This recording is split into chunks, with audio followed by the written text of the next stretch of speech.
আসসালামু আলাইকুম ওয়া রাহমাতুল্লাহি ওয়া বারাকাতুহু। ইন্নাল হামদালিল্লাহ নাহমাদুহু ওয়া নুসাল্লি আলা রাসূলিহিল কারীম। আম্মা বা'দ। أعوذ بالله من الشيطان الرجيم. بسم الله الرحمن الرحيم. إن الشيطان لكم عدو مبين.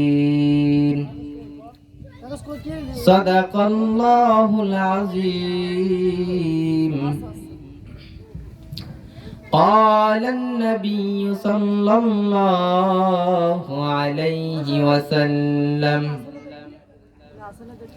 الدنيا سجن المؤمنين وجنة الكافر. اللهم صل على محمد وعلى آل محمد كما صليت على إبراهيم وعلى آل إبراهيم إنك حميد مجيد. اللهم بارك على محمد وعلى آل محمد كما باركت على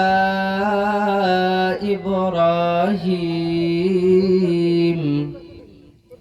وعلى آل إبراهيم إنك حميد مجيد. الحمد لمن قدر خيرا وقبلا.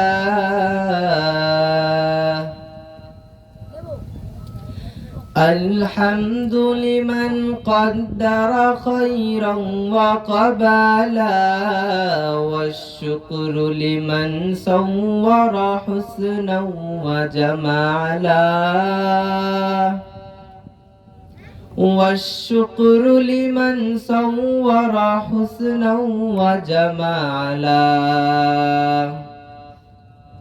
فرد صمد عن صفة الخلق بريء، فرد صمد عن صفة الخلق بريء، رب أزلي خلق الخلق كمالا، رب أزلي خلق الخلق كمالا. لا ضد ولا مثل ولا حد لمولاه، لا ضد ولا مثل ولا حد لمولاه، الآن كما كان ولم يلق زمالا، الآن كما كان ولم يلق زمالا. আলহামদুলিল্লাহ, মহান আল্লাহ পাক রব্বুল আলামিনের দরবারে লাখ কোটি শুকরিয়া। যে মহান আল্লাহ পাক রব্বুল আলামিন আপনাকে আমাকে ভালোবেসে দয়া করে মায়া করে এই দ্বীনি মজলিসে এসে একত্রিত হওয়ার তৌফিক দান করেছেন, এই জন্য সকলে ওই মহান আল্লাহ পাক রব্বুল আলামিনের দরবারে শুকরিয়া জ্ঞাপন করি আলহামদুলিল্লাহ। তো দেখেন আল্লাহ পাক রব্বুল আলামিনের কত বড় দয়া। তিনি তার বান্দাদেরকে কত ভালোবাসেন। দুনিয়াতে আমরা যে মালিকের আন্ডারে চাকরি করি, যদি একদিন চাকরিতে না যাই তাহলে হয়তো আমাদের বেতন কেটে রেখে দেওয়া হয়, অথবা কৈফিয়ত দিতে হয় কেন আসলাম না। কিন্তু আপনার আমার মালিক যে আল্লাহ পাক রব্বুল আলামিন আপনাকে আমাকে এই দুনিয়ায় পাঠিয়েছেন, যেই আল্লাহ পাক রব্বুল আলামিন আপনাকে আমাকে 3 ওয়াক্ত রিজিকের ব্যবস্থা করে দিয়েছেন, সেই আল্লাহ পাক রব্বুল আলামিনের চাকরি আমরা কত সময় করি, সেই আল্লাহ পাক রব্বুল আলামিনের কথা আমরা কতটা মানতে পারি। কিন্তু আল্লাহ তাআলা তারপরেও আমাদের সঙ্গে সঙ্গে শাস্তি দেন না। যেই বান্দা রাতে আধারে চুরির গুনাহ করলো, জেনার গুনাহ করলো, যেই বান্দা দিনের বেলায় চুরি করলো, আমার আল্লাহ পাক রব্বুল আলামিন চাইলে পারতো ওই বান্দার শাস্তি সঙ্গে সঙ্গে দিয়া দিতে। আমার আল্লাহ পাক রব্বুল আলামিন চাইলে পারতো ওই বান্দার হাত দুইটা নষ্ট করিয়া দিতে। যেই বান্দা রাতের অন্ধকারে জানার গুনাহ করলো, আমার আল্লাহ পাক রব্বুল আলামিন চাইলে পারতো ওর পাও দুইটাকে নষ্ট করে দিতে। কিন্তু আমার আল্লাহ পাক রব্বুল আলামিন কতটা দয়াবান, কতটা ক্ষমাশীল। আল্লাহ পাক রব্বুল আলামিন সঙ্গে সঙ্গে শাস্তি দেন নাই। আল্লাহ পাক রব্বুল আলামিন বলেন, আমার বান্দা গুনাহ করেছে, আমার বান্দা চুরির গুনাহ করলো, জিনার গুনাহ করলো, আমার বান্দা যখন বুঝতে পারবে, আমার বান্দা যখন বুঝতে পারবে, আমার দরবারে এসে যখন আমার দরবারে হাত উঠায় আমাকে ডাক দিয়া বলবে, মালিক চুরির গুনাহ করেছি, শয়তানের ধোকায় পড়িয়া মালিক ক্ষমা করিয়া দাও, শয়তানের ধোকায় পড়িয়া গুনাহ করেছি ক্ষমা করিয়া দাও, এই বলে আমি আল্লাহর কাছে যখন ক্ষমা চাইবে, আমি আল্লাহ তাআলা এতটা দয়াবান, আমি আল্লাহ তাআলা তার সমস্ত গুনাহগাতা ক্ষমা করে দিব। আপনার আমার মালিক এতটা দয়াবান, ক্ষমাশীল। কবি শেরের কিতাবের মধ্যে বলেন, हर घड़ी देने के तू तैयार है, जो न मांगे उससे तू बेजार है। দুনিয়ার নিয়মে তুমি তোমার বাবার কাছে একটা জিনিস চাইলা, বাবা দিল না। মায়ের কাছে একটা জিনিস যে চাইলা, মা দিল না, রাগ হয়ে গেল। আত্মীয় স্বজন ভাই বোনের কাছে গিয়া চাইলা, তারাও দিল না। বন্ধু বান্ধব দিল না। আমার আল্লাহ পাক রব্বুল আলামিনের নিয়মটা কেমন দেখো। দুনিয়াতে বাবার কাছে চাইলে বাবা রাগ হয়, মায়ের কাছে চাইলে মা রাগ হয়, ভাই বন্ধু আত্মীয় স্বজনের কাছে চাইলে তারা রাগ হয়। আর আমার আল্লাহ তাআলার নিয়মটা এমন, আল্লাহ তাআলার দরবারে না চাইলে আল্লাহ তাআলা রাগ হয়। हर घड़ी देने के तू तैयार है, जो न मांगे उससे तू बेजार है। আমার আল্লাহ পাক রব্বুল আলামিন দেওয়ার জন্য বসে আছে। যেই বান্দা আমি আল্লাহ তাআলার কাছে চাইল না, আমি আল্লাহ তাআলা তার উপর রাগান্বিত হয়ে গেলাম। এই জন্য বেশি বেশি করে আমাদের কাছে, এই জন্য বেশি বেশি করে আল্লাহ তাআলার কাছে, আল্লাহ পাক রব্বুল আলামিনের দরবারে আমাদের চাইতে হবে। দেখেন দুনিয়াতে ঈমানদার বান্দার অনেক শত্রু আছে। একজন ঈমানদার বান্দার শত্রু দুনিয়াতে 4টা জিনিস, 4টা জিনিস ঈমানদার বান্দার শত্রু। 1 নম্বরে হচ্ছে দুনিয়া। দুনিয়া ঈমানদার বান্দার শত্রু। হাদিসে পাকের মধ্যে আছে, আদ-দুনিয়া উসিজনুল মুমিনিনা ওয়া জান্নাতুল কাফির। দুনিয়াটা মুমিন বান্দার জন্য জেলখানা, কাফেরদের জন্য জান্নাত। সুতরাং মুমিনের জন্য দুনিয়া কোনো শান্তির জায়গা নয়, মুমিনের জন্য দুনিয়াটা কোনো শান্তির জায়গা নয়। শান্তির জায়গা দুনিয়াটা হচ্ছে কাফেরের জন্য। বাদশাহ হারুন আর রশিদ বড় একজন বাদশাহ, আল্লাহওয়ালা মানুষ, বুজুর্গ। বাদশাহ হারুন আর রশিদ একদিন হজে গেল। যাওয়ার পর কিছু লোক দেখতেছে কেমন জানি একটা লোক উঁচু একটা পাথরের উপরে দাঁড়ায় আছে। মাথায় কোনো টুপি নাই, মাথায় কোনো কাপড় নাই, খালি পায়ে খালি গায়ে দাঁড়ায় আছে। তারা হাত দুইটা আল্লাহ পাক রব্বুল আলামিনের দরবারে উঠায় দিয়া, হাত দুইটা আসমানের দিকে উঠায় দিছে, দিয়া আল্লাহরে ডাকে আর কয়, আল্লাহ, আয় আল্লাহ, আনা আনা ওয়া আনতা আনতা। মাওলারে ডাক দিয়া কয়, মালিক, আমি তো আমি, তুমি তো তুমি। আনা আওয়াদু বিযামবি ওয়া আনতা আওয়াদু বিল মাগফিরি, ইগফিরলি ইগফিরলি। মাওলারে ডাক দিয়া কয়, মালিক, আমি বাদশাহ হারুন আর রশিদ গুনাহগার, গুনাহ করতে অভ্যস্ত। মালিক, তুমি তো ক্ষমা করতে অভ্যস্ত। আয় আল্লাহ, সুতরাং তুমি আমাদেরকে ক্ষমা করে দাও। এই বলিয়া বাদশাহ হারুন আর রশিদ সকলের মাঝে খালি গায়ে খালি পায়ে কাঁদতেছে কাঁপতেছে, আর এই বলে মালিকের কাছে ক্ষমা চাই।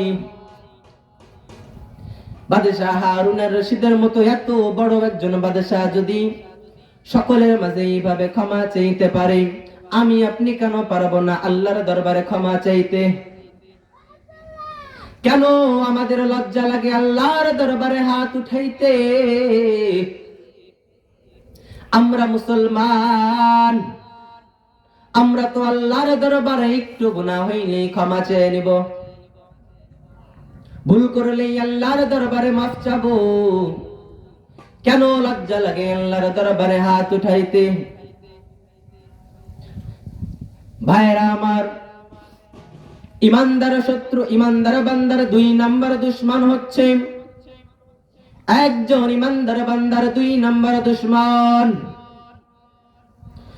শয়তান।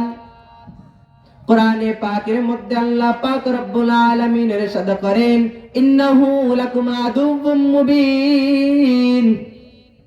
এই ইমানদার বান্দা, কান খুলে শুনে রাখো, শয়তান তোমাদেরকে দুনিয়াতে ধোঁকা দিবে। ইন্নাশ শাইতানা লাকুম আদুউম মুবিন। শয়তান, নিশ্চয়ই শয়তান প্রকাশ্যে শত্রু। শয়তান কখনো কখনো তোমাকে সামনের দিক থেকে ধোঁকা দিবে, শয়তান কখনো কখনো তোমাকে পিছনের দিক থেকে ধোঁকা দিবে, শয়তান কখনো তোমাদেরকে দাড়ি টুপি পরে এসে ধোঁকা দিবে, শয়তান কখনো কখনো তোমাকে ভণ্ড পীরের বেশে এসে ধোঁকা দিবে। এইগুলা শয়তানের কাজ। সুতরাং মুমিন বান্দা সাবধান, সাবধান হয়ে যাও, শয়তানের ওয়াসওয়াসা থেকে সাবধান হয়ে যাও। একজন ইমানদার বান্দার 3 নম্বর শত্রু হলো মাল, অর্থাৎ সম্পদ। দুনিয়ার সম্পদ একজন ইমানদার বান্দার দুশমন। একটা বাড়ি, একটা গাড়ি আপনার ইমানটাকে নষ্ট করে দিতে পারে। যখন আপনি একটা বাড়ির মালিক হয়ে যাবেন, বড় বড় গাড়িতে চড়বেন, রাস্তার বের হইলে তখন আপনার গরিবদেরকে আর মানুষ বলে মনে হবে না। আপনি তো বড় ধনী হয়ে গেছেন, গরিবদেরকে আর চোখে বাঁধবে না, আপনি তাদের উপর অহংকার করবেন। এইটা হচ্ছে ইমানদার বান্দার শত্রু।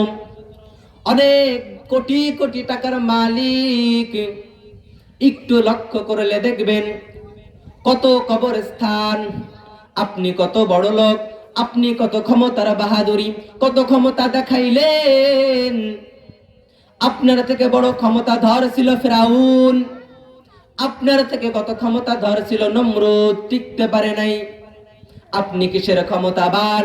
কবরস্থানের দিকে তাকিয়ে দেখেন, আপনার থেকে কত বড় বড় ক্ষমতাবান কবরের ভিতরে শুয়ে আছে। কত কোটি কোটি টাকার মালিক কবরের ভিতরে শুয়ে আছে। কবর দেখলে চেনা যায় না এইটা কোটিপতির কবর। কবর দেখলে চেনা যায় না এটা গরিবের কবর। এটা প্রফেসরের কবর চেনা যায় না। কবর দেখলে মনে হয় না এটা রিকশাওয়ালার কবর। সমস্ত কবর এক। আপনি কোটিপতি, 10 তলা বাড়ি আপনার, আপনার কবরটাও যেমন, আপনার কাফনটাও যেমন। একজন রিকশাওয়ালা, বাড়ি নেই, ঘর নেই, খাবার নেই, দাবার নেই, অভাবের সংসার, ইন্তেকাল করেছে, তার কাফন দাফনটা যেমন। আপনি কোটিপতি, কোটি টাকার মালিক, আপনার কবরটাও ঠিক তেমন। এত টাকা পয়সা দিয়া কি হবে? কবরে যেই দিন আপনারা রেখে আসা হবে, সঙ্গে আপনারা টাকা পয়সা দেওয়া হবে না। সুতরাং দুনিয়ার মোহে পড়ে হারাম ভাবে আমরা অনেক টাকা পয়সা ইনকাম করি, শয়তানের ধোকায় পড়ে করি। সাবধান, সাবধান। শয়তান আমার আল্লাহ পাক রব্বুল আলামিনকে চ্যালেঞ্জ করেছে। আমার আল্লাহ পাক রব্বুল আলামিন যখন জান্নাত বানায়, তখন শয়তান আল্লাহর কাছে গিয়া বলে, ও আল্লাহ, এত এত জান্নাত কাদের জন্য বানাও? আল্লাহ পাক রব্বুল আলামিন বলেন, আমার ইমানদার বান্দাদের জন্য আমি জান্নাত বানাই। শয়তান বলে, তুমি জান্নাত একটু কমায় বানাও আল্লাহ, জাহান্নাম বেশি বেশি করে বানাও। আল্লাহ পাক রব্বুল আলামিন বলে, কেন শয়তান, কেন? শয়তান জিজ্ঞাসা করল, আল্লাহ শোনো, তুমি আমাকে চির জাহান্নামী করেছো, আমিও তোমার বান্দাদেরকে যে কোনো এক উসিলায়, আমি তোমার বান্দাদেরকে যে কোনো এক উসিলায় জাহান্নামে নিয়ে যাব। তোমার বান্দা নামাজের উদ্দেশ্যে বের হবে, আমি ধোঁকা দিয়া তোমার বান্দাকে নিয়ে যাব সিনেমা হলে। তোমার বান্দা তাফসীর মাহফিল শোনার জন্য বের হবে, আমি শয়তান ধোঁকা দিয়া তোমার বান্দাকে নিয়ে যাব কনসার্টের ময়দানে। সুতরাং ও মুমিন বান্দা, সাবধান, সাবধান। শয়তান কিন্তু আল্লাহ তাআলাকে চ্যালেঞ্জ করেছে। আল্লাহ তাআলা বলে, ওরে শয়তান, শুন শুন শোন, তুই সমস্ত বান্দারে নিতে পারবি না জাহান্নামে। যারা আমার খাস বান্দা, যারা আমি আল্লাহর খাস বান্দা, তাদেরকে তুই নিতে পারবি না। আমি আল্লাহ আমার বান্দাদেরকে ক্ষমা করে দিব। তোর দুকায় পড়া আমার বান্দা অনেক গুনাহ করবে, আমি আল্লাহর দরবারে এসে, আমি আল্লাহর দরবারে এসে যখন ক্ষমা চাইবি, আমি আল্লাহ তাআলা তার সমস্ত গুনাহ মাফ করে দিব। ইমানদার বান্দার সবথেকে বড় শত্রু হচ্ছে শয়তান। সুতরাং সাবধান, শয়তানের মোহে পড়া যাবে না। একজন ইমানদার বান্দার শত্রু 4 নম্বর দুশমন। 4 নম্বর দুশমন হচ্ছে নফস। নফস হচ্ছে 3 প্রকার। 1 নম্বর নফস হলো নফসে আম্মারা, 2 নম্বর নফস হলো নফসে লাওয়ামা, 3 নম্বর নফস নফসে মুতমাইন্না। নফসে আম্মারা এমন একটা নফস, যেই নফসটা কখনো আপনাকে ভালো কাজের দিকে নিয়ে যাবে না, যেই নফসটা কখনো আপনাকে ভালো কথা বলবে না, ভালো দিকে নিয়ে যাবে না, সর্বসময় খারাপ কুপরামর্শ আপনার অন্তরের ভিতরে দেয়া দিবে। এই নফস থেকে সাবধান। 2 নম্বর নফস হলো নফসে লাওয়ামা। এই নফসটা কেমন? উদাহরণ দেয়া যায় এইভাবে, আপনি একটা গরু পালেন, গরুটাকে নিয়ে গরুর গলায় দড়ি দিয়া রাস্তা দিয়ে হেঁটে যাচ্ছেন। রাস্তার 2 পাশে ধান ক্ষেত, ধান ক্ষেতের মধ্যে থেকে আপনি আপনার গরুটাকে নিয়ে যাচ্ছেন। কিছুক্ষণ পর গরু যখন ডান পাশের ধান ক্ষেতের দিকে মুখ দেয়, আপনার মনের মধ্যে একটু খটকা লাগে, আমার গরু অন্য মানুষের ধান খেয়ে ফেললো, না জানি আমার কিয়ামতের দিন হিসাব দিতে হয়। আপনি আপনার গরুর দড়িটা ধরে যেমন টান দিলেন, গরু আবার সোজা রাস্তায় হাঁটতে থাকলো। কিছু দূর যাওয়ার পর আবার আপনার গরু বাম দিকের ক্ষেতের দিকে যখন মুখ দেয়, আপনার অন্তরের মধ্যে একটা ভয় সৃষ্টি হয়ে যায়, না জানি ও মুখের ধান খেয়ে ফেললে আমার গরু আমার কিয়ামতের দিনে হিসাব দিতে হবে। আপনি আবার তার দড়িটা ধরে টান দিলেন। ঠিক তেমনি ভাবে নফসে লাওয়ামাটাও এমন, আপনি যখন কোন গুনার কাজের দিকে যাইবেন, যখন কোন গুনার কাজের দিকে পাও বাড়াইবেন, আপনার অন্তরটা ধরে ওইভাবে আপনার নফসে লাওয়ামাটা টান মারবে, ওই দিকে যাস না, ওই দিকে যাস না, গুনার দিকে যাস না। আপনার রশিটা ধরাও আপনার নফসটা ঠিক তেমনি ভাবে টান দিবে। আপনি যখন কনসার্টের ময়দানে যাবেন, আপনার রশিটা ধরে টান দিবে, আর শয়তান বলবে, তুই না ইমানদার, তুই না মুসলমান, তুই কিভাবে গুনাহ করার জন্য সামনের দিকে যাস। এইটা হচ্ছে নফসে লাওয়ামা। 3 নম্বর নফস হচ্ছে নফসে মুতমাইন্না। এই নফসটা হচ্ছে আল্লাহ ওয়ালাদের নফস, নবীগণদের নফস। এই নফসটা কখনো আপনাকে খারাপ কাজের দিকে ইশারা করবে না, কখনো খারাপ কাজের দিকে আপনাকে নিয়ে যাবে না। সর্বদা এই নফসটা আপনাকে ভালো কাজের কথা বলবে, ভালো কাজের দিকে নিয়ে যাবে। আল্লাহ পাক রব্বুল আলামিন আমাদের সকলকে নফসে লাওয়ামার মতো নফস দান করুক, সকলে বলে আমিন। ভাইরা আমার, কয়েকদিন পর রমজান মাস শুরু। আল্লাহ পাক রব্বুল আলামিন রমজান মাসের দাম এত পরিমাণ বাড়াই দিছে। এত বাড়াই দিল কেন আমার আল্লাহ পাক রব্বুল আলামিন রমজানের দাম? আপনি রমজান মাস বাদে বাকি 11টা মাসে পড়বেন আলিফ লাম মিম। আপনার আমল নামায় নেকি দেওয়া হবে 30টা, কিন্তু আপনি রমজানের ভিতরে পড়বেন আলিফ লাম মিম, আপনার আমল নামায় দেওয়া হবে 3 × 7 = 210টা, 209টা দেখে দেওয়া হবে। কেন আল্লাহ পাক রব্বুল আলামিন এই মাসটার দাম এত বড় বানাইলো, এত বেশি দিল? আল্লাহ পাক রব্বুল আলামিন এই রমজান মাসে কোরআনে পাক নাজিল করেছেন। এই রমজান মাস নেকি কামাইয়ের মাস। তওবা করিয়া এই রমজান মাসে আমরা সকলে বেশি বেশি করিয়া নেক আমল করার তৌফিক দান করুক আমাদের আল্লাহ তাআলা। আমরা বেশি বেশি করিয়া এই রমজান মাসে বেশি বেশি করিয়া নেক আমল করব ইনশাআল্লাহ। আল্লাহ তাআলার দয়া, আল্লাহ তাআলার করুণা, দয়া, আল্লাহ তাআলা দয়াবান। এই মুসলমান বান্দা, তুমি কি মনে করেছো আল্লাহ তাআলার দয়া ছাড়া তুমি জান্নাতে যাইতে পারবা তাই মনে করেছো?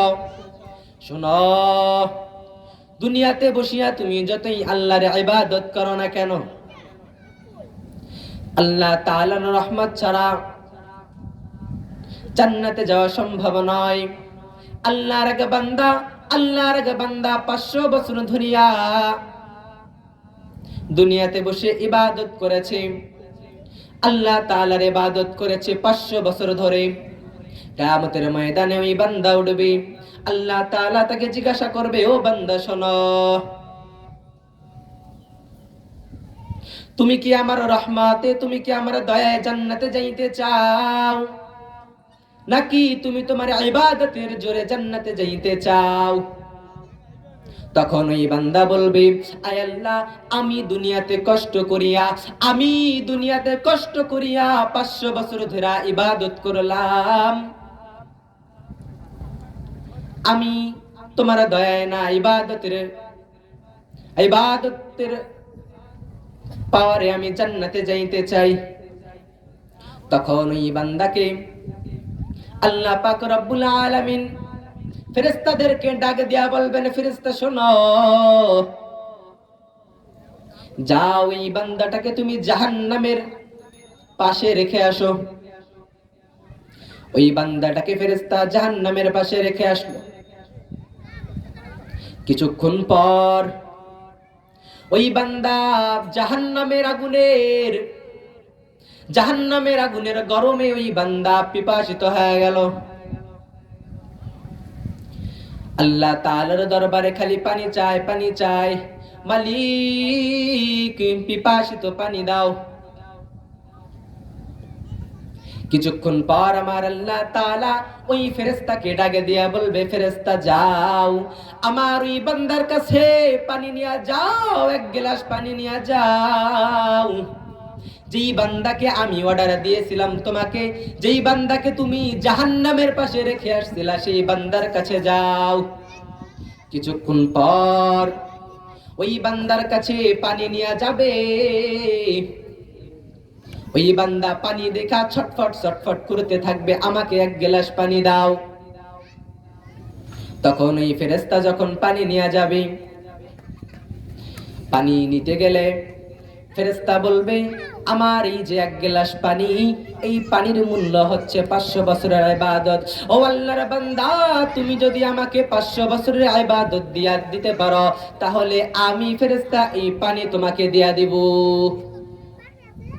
এইবার ওই বান্দা চিন্তা করবে, এত পরিমাণ পিপাসিত থাকবে। ওই বান্দা চিন্তা করবে, আমি আগে নিজের জানটা বাঁচাইনি, আমার পানির পিপাসা, আমি পানি খাবো, এই মনে করিয়া সে তার 500 বছরের ইবাদত দিয়া দিবে। এক গ্লাস পানি খাওয়ার পর তার মনটা ভরে না, তার মনটা কেমন যেন ভরলো না। ফেরেশতাকে ডাকে দিয়া বলো, ফেরেশতা শোনো, আমাকে আরো এক গ্লাস পানি দাও। তখন ফেরেশতা বলবে, আমি আরো এক গ্লাস পানি দেব, কোনো সমস্যা নাই। তুমি আমার এক গ্লাস পানির মূল্য হচ্ছে 500 বছরের ইবাদত, তুমি আমাকে 500 বছরের ইবাদত দিয়া দাও, আমি ফেরেশতা তোমাকে এক গ্লাস পানি দিয়া দিব। ওই বান্দা নিজের ভুলটা বুঝতে পারবে, মালিককে ডাক দিয়া বলবে, মালিক, আয় আল্লাহ, তোমার দয়া ছাড়া জান্নাতে যাওয়া সম্ভব নয়, তোমার দয়া ছাড়া, করুণা ছাড়া জান্নাতে যাওয়ার সম্ভব নয়। ও মালিক, ভুল করে ফেলছি মালিক, আয় আল্লাহ, তোমার দয়ায় আমাকে জান্নাত দিয়া দাও। সুতরাং আল্লাহ তাআলার দয়া ছাড়া, আল্লাহ তাআলার করুণা ছাড়া জান্নাতে যাওয়া সম্ভব নয়। আল্লাহ তাআলার দয়া, আল্লাহ তাআলার করুণা, আল্লাহ পাক রব্বুল আলামিন বলেছেন, আমার বান্দা যত গুনাহ করবে, আমি আল্লাহ তাআলা তার সকল গুনাহগাতা মাফ করে দেব। এক বান্দা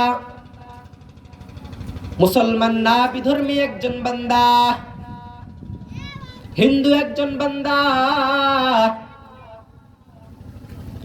40 বছর দুনিয়া মূর্তির সামনে বসে প্রতিদিন মূর্তিরে ডাকে, মূর্তির নাম সনাম সনাম সনাম বলিয়া মূর্তিকে ডাকে।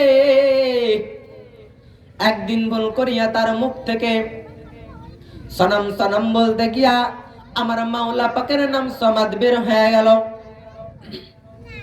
আমার আল্লাহ পাক রব্বুল আলামিন সঙ্গে সঙ্গে তার ডাকের সাড়া দিয়া বলল, এ বান্দা, আমার কাছে কি চাও?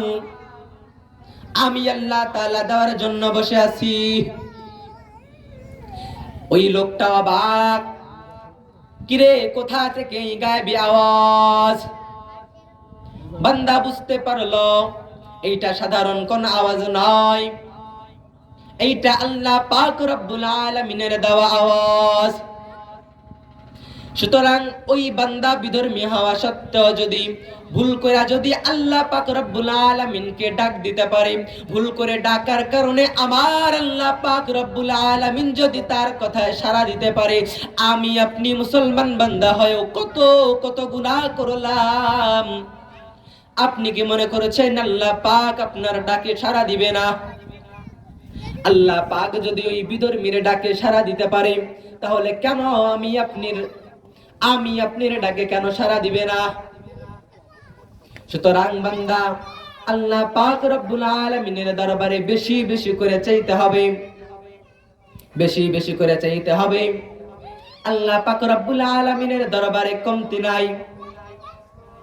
আপনি বান্দা মনে করেছেন কি ওই আল্লাহ পাক রব্বুল আলামিনের দরবারে থেকে যদি আমি বান্দা কিছু চাই তাহলে হয়তো ফুরিয়ে যাবে?